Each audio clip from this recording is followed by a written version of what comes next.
I'll tell you this. People want to know what comedians think about, and, like, what do we think about during the day? And for me, this is not going to make any sense, but when I get stressed out, I think about pigeons. I just think about pigeons, right? I cast them in different scenarios, Like you never see... I feel like the pigeon is a disrespected bird. Every other bird's got a nature special or something like that. The pigeon, you never see a pigeon nature special narrated by some guy from Brooklyn. The pigeon is a beautiful bird. Note the foliage, it's like blue and gray with dirt. So he can blend with the filth, The pigeon, he's originally from Brooklyn. People don't know that. But if you look at him, you can see because he's all built up top and he's got the skinny little fucking legs like everybody, working out at the gym over here. The pigeon, he don't eat regular food. He like cigarette butts, chicken wing. He don't care. Mostly carbs. The pigeon,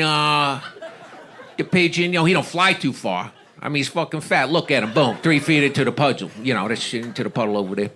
The pigeon has low self-esteem. This is why he's always nodding. He's going like this. He can try to psych himself up. You can fly, you fat bastard. You can do it.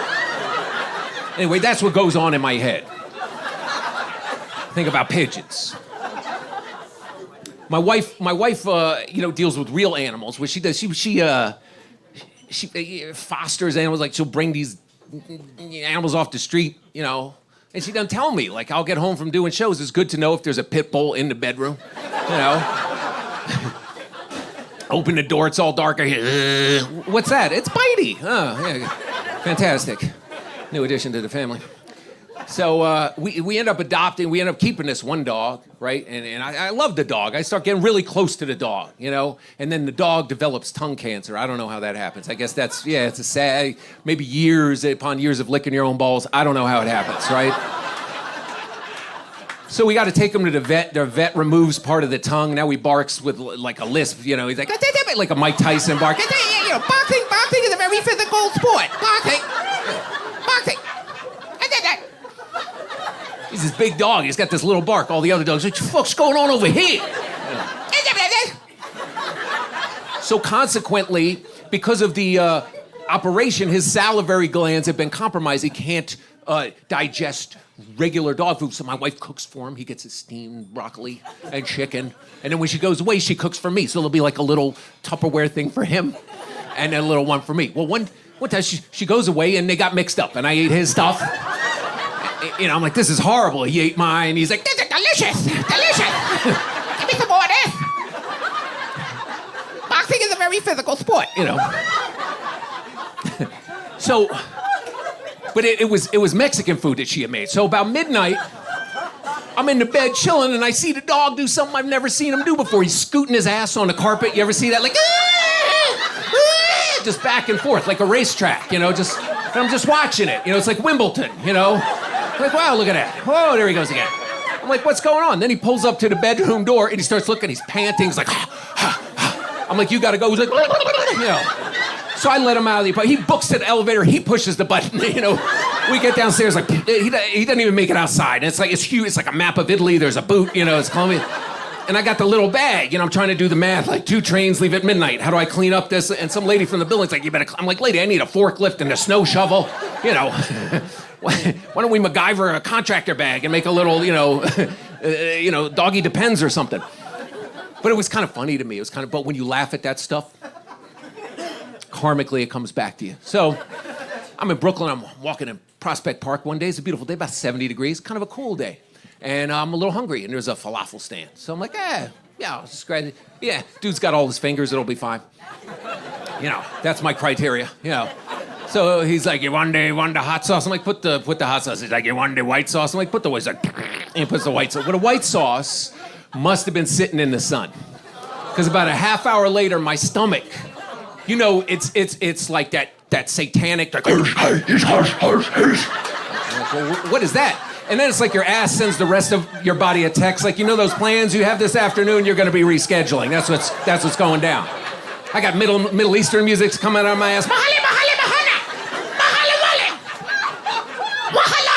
It's itching like there's a spider in a wool turtleneck breakdancing or something back there. I'm like, oh, I got to shit. So I start to run. but you can't let the ass cheeks separate. You got to keep them locked together. So I'm like hobbling along, and I'm getting religious, like, please, please, anything. Just I'll open a homeless shelter. I'll do whatever, you know. Please. My stomach's like, you know. I get to the bathroom, it's out of order. I'm like, no! You know, and everything's reminding me of it. There's a kid on the corner beatboxing. You know, music's coming out of do-do-do-do-do-do-do. There's a homeless guy talking to himself. This world is shit! This world is shit! I'm like, no! Quiet! Some lady comes up, could you take a picture of me and my daughter? I'm like, it's not a good time. Take a picture. My stomach's like, get the fuck out of here. Terrified this poor woman. So now I'm like, I'm 52, I don't want to shit my pants. What am I gonna do? I'm like, you know what? I'm just gonna hop in these woods. There's a tree that's fallen, that's what I'm gonna do. I'm gonna knock it out. You know, nobody's gonna know, and it stays in this room, by the way. It's gotta stay in this room. Cut the cameras off. So, so I'm squatting there, and, you know, every time I'm about to, hello, you know, I'm squatting, I'm like, oh, this is horrible. And I look over on the other side of the tree, which fallen, there's another dude squatting. I'm like, what are the chances that we both ate at this same falafel stand?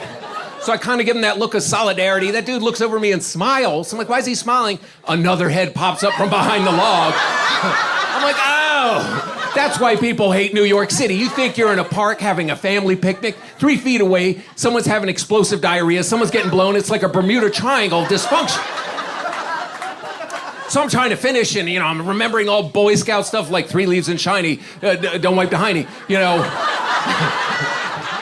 And a bike cop comes up, and it's the most embarrassing moment of my life. He's like, did you do that? I'm making stuff up. I'm like, no, there was a giant squirrel with a cup of coffee and a bran muffin. He went that way. If you pedal really fast, you could catch him.